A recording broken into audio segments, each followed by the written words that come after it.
Okay, you guys, so today is Wednesday the 31st, March 31st, 2020, and we are on lesson 12 for grammar. Okay, so I'm gonna play this video. You guys will do your homework like always. We'll go through the homework and corrections on Thursday. I hope everybody's doing well, keeping safe and healthy. And let's begin. This one's a little longer. It's about transitive active verbs and direct objects. Okay? Now, this is about a 14-minute video, so do your best to take notes. And I'm going to start it right now. Welcome back to Get Smart. You're on lesson 12. And in lesson 12, you are going to be learning about transitive active verbs and direct objects. But before we dive into this new information, we need to have a little bit of relevant review about what you've already learned. Up until now, all of the sentences that you've been diagramming have had the same type of verb, called an intransitive complete verb. Here are some examples. Mark ran. Billy smiled. Mrs. O'Brien laughed. The technical name for these types of verbs is intransitive complete. Now, let's look at that name for just a minute. You already know all about this kind of verb and how to diagram it. Let's talk about the name. So the in intransitive complete comes from Latin, and it's a prefix, meaning it comes before the word, and it means not. And you can think of some familiar words like incomplete. If something is incomplete, it's not complete. Or inactive. If you're inactive, it means you're not active. So intransitive complete starts with in, that means not. Now the next part of the word, trans, refers to whether or not this verb transfers its action onto someone or something. And it comes from Latin and it means across. So intrans means not across. Intransitive complete verbs do not transfer their action onto anyone or anything. You are already a pro at diagramming these. And basically, you can think of these as being verbs that are complete all by themselves. They're action verbs, but they don't transfer anything anywhere. Now we're going to talk about a kind of verb that does transfer its action. And these verbs are called transitive active verbs. So these verbs transfer their action to a receiver, to someone or something, and that someone or something is called a direct object. So let's look at some examples. Joe ran a marathon. Elizabeth taught a lesson. When you look at these examples, notice that the verb transfers its action to something or someone else. So in Joe ran a marathon, marathon is receiving the action of the word ran. In Elizabeth taught a lesson, lesson is receiving the action of the verb taught. It's what is being taught. So the someone or something that's receiving the action of the verb is called a direct object. In our example sentences, marathon and lesson are direct objects. Now before we move on, let's just take a minute and look at some specific definitions of transitive active verbs and direct objects. Transitive active verbs transfer their action to a receiver. The receiver of the action is called the direct object. Direct objects are nouns and pronouns that receive the action of transitive active verbs. I want to point out to you that a direct object is another noun job. So you already know that nouns and pronouns can be subjects, they can be objects of the preposition, and now we're learning that they can be direct objects. There is a question that you can ask when you look at sentences that will help you to figure out what the direct object is, or whether or not there is a direct object. And here's the question. It's what or whom did, and then you have to fill in the blanks, subject, verb. Here's how this works. If we're looking at that sentence, Joe ran a marathon, we would fill in the blanks. So we would put Joe in the subject slot, we would put ran in the verb slot, and our question would become, what did Joe run? Now the answer to this is going to be the direct object. So what did Joe run? He ran a marathon. And in that sentence, marathon is indeed our direct object. Let's do one more example sentence trying to fit in that question. If we had the sentence, the boy called the girl, we would put in our subject and verb into the slots, and we would say, whom did the boy call? And the answer is girl, the girl. The boy called the girl. In that sentence, girl is our direct object. Now, sometimes you aren't going to have an answer to that question. And if that happens, you do not have a transitive active verb and you do not have a direct object. For example, let's look at the sentence, the girl ran away. All right, now let's plug in our subject and verb into that question, and we would say, what did the girl run? Now the only word left in our sentence is away. But let's think about this. Is away answering what the girl ran? No. Is away answering whom the girl ran? No, that doesn't make any sense. So in this sentence, the girl ran away, there's no direct object. That means it's not a transitive active verb. In order for it to be a transitive active verb, it must have a direct object. So in this sentence, the girl ran away, ran is an intransitive complete verb. And the word away, if we can think about our adverb questions, is an adverb. It's telling us where. Where did the girl run? She ran away. Notice that the word away comes right after the verb ran. That's also the spot, usually, that your direct object will be, right after your verb. So my warning to you is, do not become a robot. You can't just look for a pattern and follow it because things are getting more complicated. You need to use your mind to determine how each word is functioning. So in this example, we would ask ourselves, is away really what she ran? No. Is it an adverb telling us more about where she ran? Yes. So you would diagram it as an adverb. Always think about what you're doing when you're diagramming your sentences and make sure you have a reason for why you're putting every word where you're putting it. Our sentences are starting to get more complicated. We have more and more words in our sentences, and our sentences are going to keep growing as we go through this program.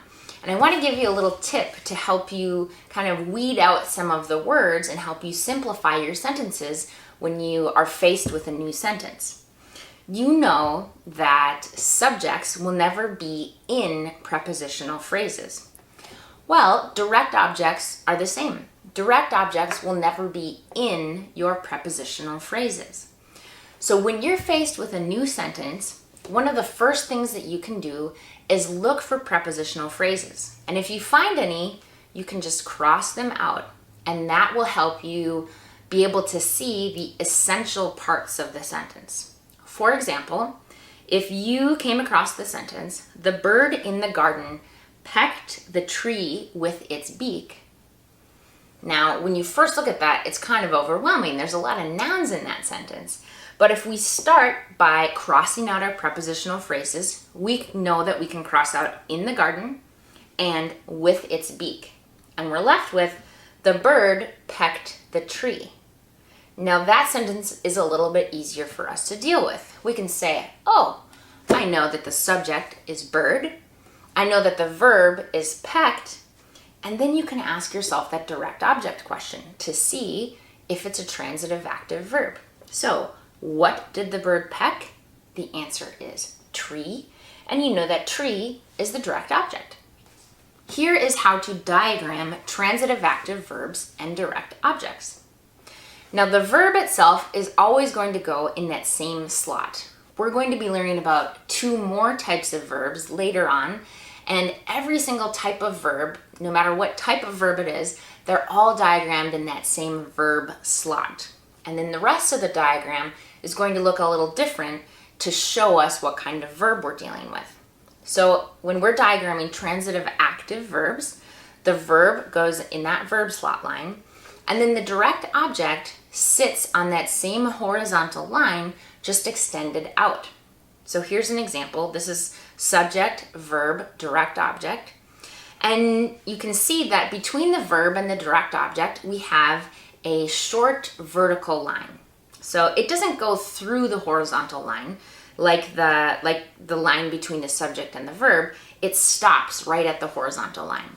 That's how you diagram a transitive active verb and a direct object. Now, in this little picture that I'm showing you, I also put an arrow, and you don't have to draw the arrow if you don't want. You can if it helps you. I put that in there just to remind you that this verb, the transitive active verb, is transferring its action onto the direct object. So sometimes drawing arrows can help if you're having a hard time remembering what's going on with the verb or what it's doing with its action. Let's look at an example sentence. Julie baked cookies. Julie is our subject, baked is our verb, and we can ask ourselves, what did Julie bake? Oh, she baked cookies. Cookies is a direct object, and it goes in the direct object slot. Since direct objects are nouns and pronouns, that means what? Do you know? What do you know about nouns and pronouns? They can be modified by adjectives. So you might have underneath your direct object in your diagram some slanted lines. You might have some adjectives. You might even have an adjectival prepositional phrase modifying your direct object. Keep that in mind as you're diagramming your sentences. Let's look at one more example sentence and how to diagram it. Elizabeth taught a very interesting grammar lesson. That's the sentence we're going to look at. So step 1, ask yourself, are there any prepositional phrases in this sentence? For this sentence, the answer is no. So there's nothing to cross out. We can just leave it at that. The next thing you look for is the subject. Whom or what is this sentence about? Oh, it's about Elizabeth. So Elizabeth is the subject. Next, you find the verb. Elizabeth, what did she do? Taught. Okay, so taught is the verb. And now, this is the part where you're going to ask that direct object question. What did Elizabeth teach? She taught a lesson. So lesson is our direct object. It's a noun. And a, interesting, and grammar are all adjectives modifying the direct object. The word very is an adverb modifying the adjective interesting. So there you have it. There's a diagram of Elizabeth taught a very interesting grammar lesson. You are ready to diagram your 5 sentences, and all of your sentences here are going to be transitive active verbs, and that means they are going to have direct objects.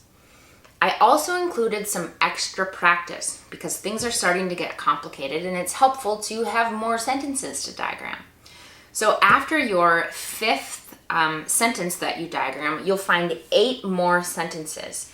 You can just diagram those on a separate sheet of paper. That'll just give you a little bit more practice diagramming your transitive active verbs. Have fun diagramming your sentences, and I'll see you in lesson 13.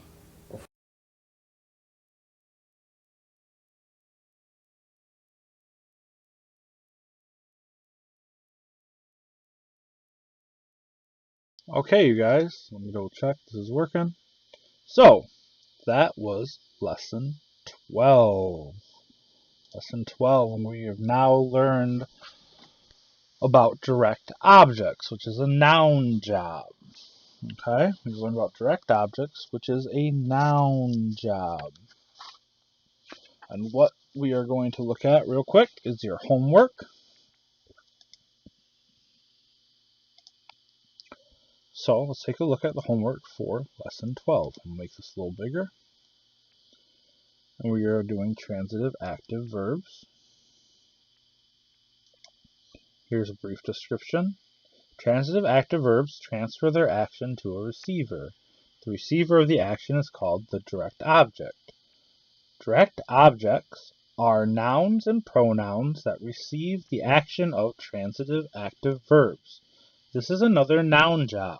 Now, you've learned that nouns and pronouns can be subjects, objects of the preposition, and direct objects. We've learned 3 noun jobs so far.